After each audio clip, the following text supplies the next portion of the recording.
भगवान शिव अपने गले में सांप क्यों पहनते हैं?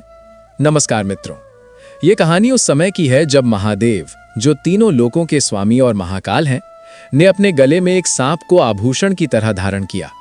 सुनने में ये साधारण लगता है, लेकिन इसके पीछे एक ऐसी कहानी छुपी है जो दर्द से शुरू होती है, मोहब्बत और अहंकार के बीच संघर्ष से गुजरती है और अंत में एक सत्य पर पहुंचती है जिसे जानकर आपकी आंखें नम हो जाएंगी। बहुत समय पहले की बात है जब नागलोक अपने वैभव और शक्ति के शिखर पर था। पाताल के गहरे गर्भ में, जहां मनुष्यों की दृष्टि कभी नहीं पहुंचती थी, वहां नागराज वासुकी का विशाल और भव्य राज्य फैला हुआ था। वासुकी केवल एक सामान्य नाग नहीं था, वो नागों का राजा था जिसकी लंबाई हजारों योजन में फैली हुई थी। उसके फन पर जड़ी मणियां इतनी चमकदार थीं कि सूर्य भी उनकी तुलना में फीका लगता। उसके नेत्र लाल अंगारों की तरह जलते और जब वो चलता तो पाताल कांप उठता। उसका फुफकार इतना भयानक था कि देवता भी सहम जाते। वासुकी की माता कदु थीं, जो महर्षि कश्यप की पत्नी थीं। कदु ने अनेक नागों को जन्म दिया, लेकिन वासुकी उनमें सबसे श्रेष्ठ और बलशाली था। उसकी शक्ति और तेजस्विता के कारण उसका मन अत्यधिक अभिमानी हो गया था। वो सोचता था कि वो सबसे शक्तिशाली है, देवता और ऋषि उसके सामने झुकते हैं और उसे किसी की शरण लेने की आवश्यकता नहीं। यह अहंकार उसके भीतर धीरे धीरे फैलने लगा, उसकी रगों में जहर की तरह समाने लगा और वासुकी के मनोभावों को नियंत्रित करने लगा। उसका अभिमान इतना प्रबल था कि उसने स्वयं को सर्वोच्च मान लिया और यही अहंकार उसकी कहानी का सबसे बड़ा मोड़ बन गया। एक दिन वासुकी के दरबार में शेषनाग आया। शेषनाग अपने स्वभाव से अत्यंत विनम्र और भगवान की भक्ति में लीन था। उसने बड़े प्रेम और चिंता के साथ वासुकी से कहा, भाई, तुम्हारी शक्ति असीम है, ये सत्य है, लेकिन शक्ति तभी सार्थक होती है जब उसे किसी उच्च उद्देश्य की सेवा में लगाया जाए। भगवान शिव की आराधना करो और उनकी शरण में जाओ, क्योंकि सच्ची शक्ति वही है जो ईश्वर के चरणों में समर्पित हो। शेषनाग की बातों में सच्चाई और करुणा थी, लेकिन वासुकी ने इसे अनसुना कर दिया। उसकी प्रतिक्रिया केवल अहंकार से भरी हंसी थी। उसने कहा, शेष, तुम तो भगवान के सेवक हो इसलिए ये सब कहते हो, लेकिन मैं वासुकी हूं। मैं किसी के सामने झुकने के लिए नहीं बना। मेरी मणियों की चमक में देवताओं का तेज समाया है। मुझे किसी की शरण लेने की आवश्यकता नहीं। शेषनाग के मन में पीड़ा थी, प्रिय नाग को गलत रास्ते पर जाते देखकर रोक ना पाना, उसे सही मार्ग पर लाने का असफल प्रयास। लेकिन वासुकी ने उस पीड़ा को अनसुना किया और अपने अहंकार में और गहरे डूब गया, अनअवेयर कि यही अहंकार उसे भविष्य में सबसे बड़ी सीख देने वाला मोड़ देगा। समय आया जब देवता और दानव मिलकर क्षीर सागर का महायज्ञ करने वाले थे, ताकि अमृत प्राप्त किया जा सके और सृष्टि में संतुलन बना रहे। इस महायज्ञ में मथानी के रूप में मंदराचल पर्वत को चुना गया, लेकिन उसे घुमाने के लिए एक अत्यंत मजबूत और विशाल रस्सी की आवश्यकता थी, जो न केवल पर्वत के भार को संभाल सके, बल्कि मंथन की तीव्र गति और दबाव को भी सह सके। ये जिम्मेदारी नागों के राजा वासुकी पर पड़ी। वासुकी, जिसकी शक्ति और गर्व निंदनीय रूप से प्रसिद्ध थी, पहले तो इस प्रस्ताव को सुनकर गर्वित हुआ, लेकिन जल्द ही उसका अहंकार जाग उठा। उसने शर्तें रखनी शुरू कर दी। उसके सिर और फन की दिशा का सम्मान किया जाए, उसे सर्वोच्च स्थान मिले और उसकी भूमिका सृष्टि में प्रमुख दिखाई जाए। देवताओं और दानवों के पास विकल्प नहीं था, इसलिए उन्होंने उसकी शर्तें मान ली और मंथन प्रारंभ हुआ। जैसे ही मंदराचल पर्वत घुमाया गया, वासुकी का विशाल शरीर असहनीय खिंचाव और दबाव में पड़ गया। उसकी त्वचा मंथन के घर्षण से जलने लगी, फन से विष टपकने लगा और उसकी आंखें लाल अंगारों जैसी जलने लगी। दर्द और पीड़ा इतनी तीव्र थी कि वासुकी को सहना मुश्किल हो गया। इस दौरान उसने महसूस किया कि उसकी विशाल शक्ति और अहंकार भी वास्तविक चुनौतियों के सामने कितने असहाय और क्षणभंगुर हैं।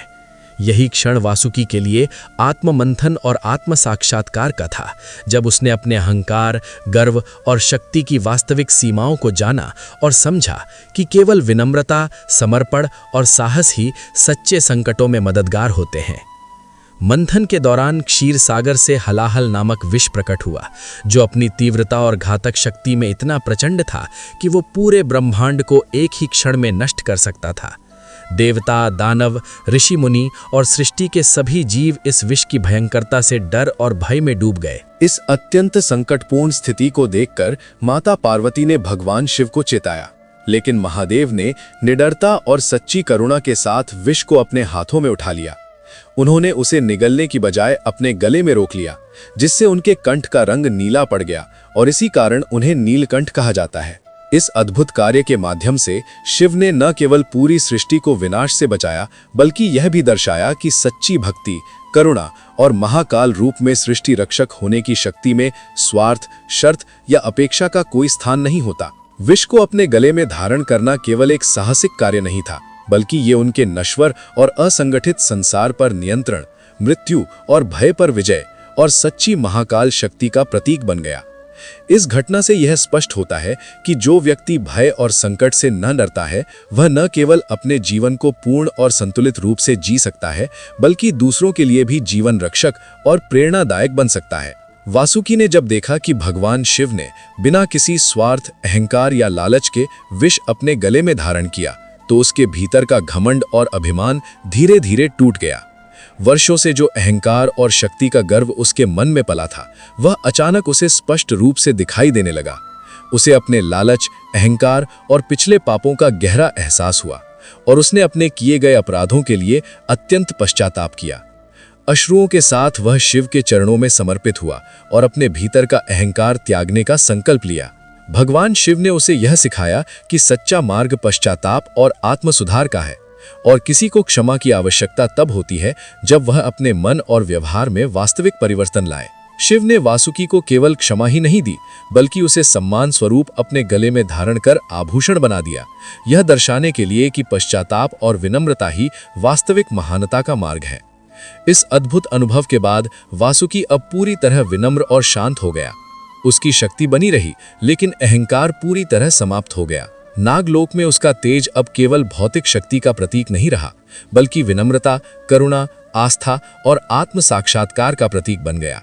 यह कहानी हमें यह सिखाती है कि सच्ची महानता वही है जिसमें शक्ति और बुद्धिमत्ता के साथ साथ करुणा, विनम्रता और आत्मनिरीक्षण शामिल हों। और जो व्यक्ति अपने अहंकार और गलतियों को छोड़कर ईश्वर के समक्ष समर्पित होता है, वही वास्तविक रूप से महान बनता है। सांप को प्राचीन मान्यताओं में हमेशा जहर, मृत्यु और भय का प्रतीक माना गया है। यही कारण है कि जब भगवान शिव ने वासुकी को अपने गले में धारण किया, तो उन्होंने केवल एक दृश्य नहीं प्रस्तुत किया, बल्कि एक गहन आध्यात्मिक संदेश दिया। उन्होंने ये दिखाया कि जो व्यक्ति मृत्यु और भय से न डरता, वही सच्चा जीवन जी सकता है, पूर्णता, निडरता और संतुलन के साथ। वासुकी की कहानी इस बात का प्रतीक है कि सच्चा परिवर्तन और पश्चाताप किसी के लिए भी संभव है, चाहे वो कितना भी अहंकारी, शक्तिशाली या गर्वित क्यों ना हो। इससे हमें ये सीख मिलती है कि अहंकार को त्याग कर विनम्रता, आत्म साक्षात्कार और दूसरों की भलाई की ओर बढ़ना अत्यंत आवश्यक है। इसके साथ ही ये भी समझ में आता है कि अपने पापों, भूलों और गलतियों का पश्चाताप ही वास्तविक मुक्ति और आध्यात्मिक उन्नति का मार्ग है। साथ ही जीवन में चाहे कितनी भी कठिनाइयां, संकट या भय क्यों ना आए, हमें करुणा, समर्पण और ईश्वर में अटूट विश्वास बनाए रखना चाहिए।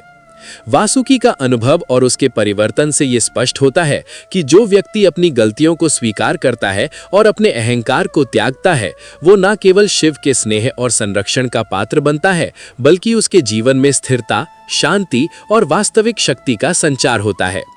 यही संदेश भगवान शिव ने वासुकी और हम सभी को दिया है कि भय और मृत्यु के सामने धैर्य और समर्पण से खड़े रहना ही सच्चा धर्म और जीवन का सार है। जब भी आप भगवान शिव के गले में वासुकी को देखें, तो केवल एक दृश्य ही नहीं, बल्कि एक गहरी शिक्षा और संदेश है। वासुकी, जो कभी अत्यंत अहंकारी और गर्वित नागराज था, अपनी शक्ति और अभिमान में इतना डूबा हुआ था कि उसने देवताओं और महर्षियों के सामने सिर नहीं झुकाया। उसने कई गलतियां की, अपने अहंकार में स्वयं को सर्वोच्च मान लिया, लेकिन समय के साथ उसने अपने पाप और भूलों को महसूस किया और पश्चाताप किया।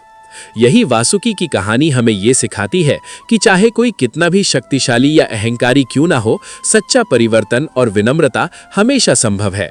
भगवान शिव ने उसे अपने गले का आभूषण बना दिया, ये दर्शाने के लिए कि जो व्यक्ति अपने अहंकार और पापों को त्याग कर सच्चे मन से पश्चाताप करता है, वो शिव के प्रेम, कृपा और संरक्षण का पात्र बन जाता है। यह दृश्य हमें यह भी याद दिलाता है कि जीवन में प्रत्येक व्यक्ति को अपने भीतर झांक कर ये सोचना चाहिए कि कौन सा अभिमान हमें छोड़ना है, कौन सा बोझ या भार हमें अपने ईश्वर के चरणों में समर्पित करना चाहिए। जब हम अपने अहंकार, पाप और गलतियों को भगवान के समक्ष रख देते हैं तो शिव हमें कभी निराश नहीं करते, बल्कि हमें नया जीवन और मार्गदर्शन देते हैं।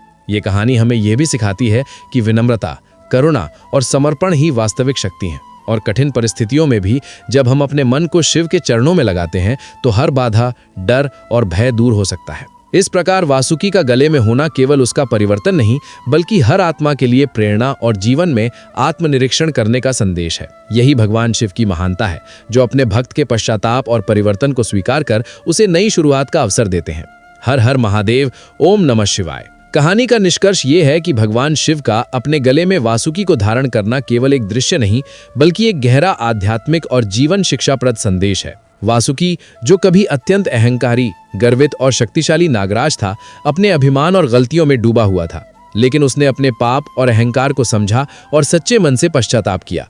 भगवान शिव ने उसे केवल क्षमा ही नहीं दी, बल्कि अपने गले का आभूषण बनाकर यह दर्शाया कि जो व्यक्ति अपने अहंकार, पाप और लालच को त्याग कर विनम्रता और समर्पण की ओर बढ़ता है, वो शिव के प्रेम, कृपा और संरक्षण का पात्र बनता है। इस घटना से हमें ये शिक्षा मिलती है कि अहंकार त्यागना, अपने पापों का पश्चाताप करना और कठिनाइयों में भी करुणा, साहस और ईश्वर में अटूट विश्वास बनाए रखना ही सच्ची महानता और वास्तविक शक्ति का मार्ग है। शिव ने विष को अपने गले में धारण कर मृत्यु, भय और विनाश पर विजय प्राप्त की और वासुकी के माध्यम से यह संदेश दिया कि परिवर्तन, पश्चाताप और विनम्रता से कोई भी आत्मा नया जीवन और स्थिरता पा सकती है। इसलिए जब भी हम शिव के गले में वासुकी को देखें, केवल एक नाग नहीं, बल्कि स्वयं के अहंकार और पाप से मुक्ति और सच्चे आत्मनिरीक्षण का प्रतीक याद रखना चाहिए। यही शिव का महान संदेश है, जो अपने भक्त के पश्चाताप और परिवर्तन को स्वीकार कर उसे नई शुरुआत का अवसर देते हैं। हर हर महादेव, ओम नमः शिवाय।